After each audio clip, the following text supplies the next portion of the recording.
Hello friends, तर आपण मागच्या व्हिडिओमध्ये बघितलं होतं की स्क्वेअर कसे काढतात. तर आपण या व्हिडिओमध्ये बघणार आहोत की क्यूब कसे काढतात. तर क्यूब काढण्यासाठी काही सिंपल टेक्निक आहेत, काही मेथड्स आहेत, आज ते आपण बघणार आहे. तर क्यूब काढण्यासाठी आपल्याला सगळ्यात पहिले तर हे 1-2 पासून तर किती 10पर्यंत आपल्याला क्यूब्स पार्ट पाहिजेत किंवा लर्न पाहिजेत. तर मग याच्यामध्ये काय होते, जो आपला फर्स्टचा क्यूब आहे तो आहे 1च, त्यानंतर 2चा आहे 8, 3चा आहे 27, 4चा आहे 64, 5चा आहे 125, 6चा आहे 216, त्यानंतर 7चा आहे 343, त्यानंतर 8चा आहे 512, आणि त्यानंतर 9चा आहे 729 आणि 10चा आहे 1000. तर हे जे क्यूब्स आहेत आपल्याला डायरेक्ट लर्न पाहिजेत. त्याच्यानंतर काय होणार आहे की हा जो टेबल आहे हा टेबल पण आपल्याला व्यवस्थित लर्न पाहिजे. त्याच्यामध्ये काय आहे, जसं की 7 2 3 8 हे जे टर्म आहेत हे जर याच्या शेवटच्या डिजिटला आले तर आपण इकडचे डिजिटवाले नंबर्स वापरू. त्याच्यानंतर याच्या ठिकाणी जे वरती आहेत हे जर असे यातला कुठला पण एक नंबर आला तर आपण डायरेक्टली इकडचा एक नंबर वापरून घेणार. जसं की आता इथं 4 आहे, इथं पण 4 आहे, इथं 0 आहे, इथं पण 0 आहे, इथं 6 आहे, तर आपण इथं डायरेक्टली 6 घेतला. फॉर एक्झाम्पल असंच जर इथं आता 7 आला असता तर आपण काय केलं असतं, आपण इथं 3 घेतला असता. त्यात मी तुम्हाला एक एक्झाम्पल दाखवतो सॉल्व करून. फॉर एक्झाम्पल आपण काय करतो आता की इथं आपण आता, तर मी आता या ठिकाणी एक एक्झाम्पल घेतलेलं आहे.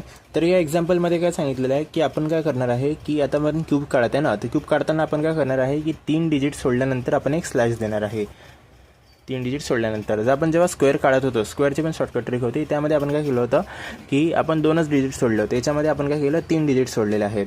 तर आता आपण नेक्स्ट स्टेप काय राहणार आहे आपली की हा जो शेवटचा नंबर आहे तो बघणार आहे. शेवटचा नंबर काय 3 आहे, तर आपण मी काय सांगितलं होतं, जर इथं 3 आलं तर आपण 7 घेऊ, 7 आलं तर 3 घेऊ. तर आपण इथं काय करू की 7 घेऊन घेऊ. त्याच्यानंतर आता हा जो नंबर आहे 185 हा कोणाचे नियरेस्ट आहे ते आपण इथं चेक करणार. आपल्याला जर लर्न असतील टेबल तर आपण एकदम सिम्पल वेनी बघू शकतो. तर हा जो नंबर नियरेस्ट आहे तर हा 5चा आहेत. 5च्या कसं की याचा जो नेक्स्ट नंबर जो राहणार 6चा तो किती राहणार 216 राहणार. 200 नंबर हा जो नंबर आहे हा कसा आहे, मोठा नंबर आहे, तर आपण याच्यापेक्षा लहान संख्या घेऊ, ते आहे 5ची किती 125. तर आपण हा नंबर आपण डायरेक्टली इथं 5 लिहून घेणार.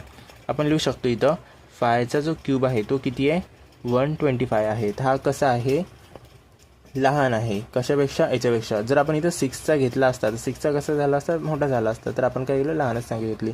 तर तो जो आहे किती आपण 5 घेतला ना, ह्याचं फायनल आन्सर राहणार किती 57. तर मी तुम्हाला कॅल्क्युलेटरवरती एकदा चेक करून दाखवतो.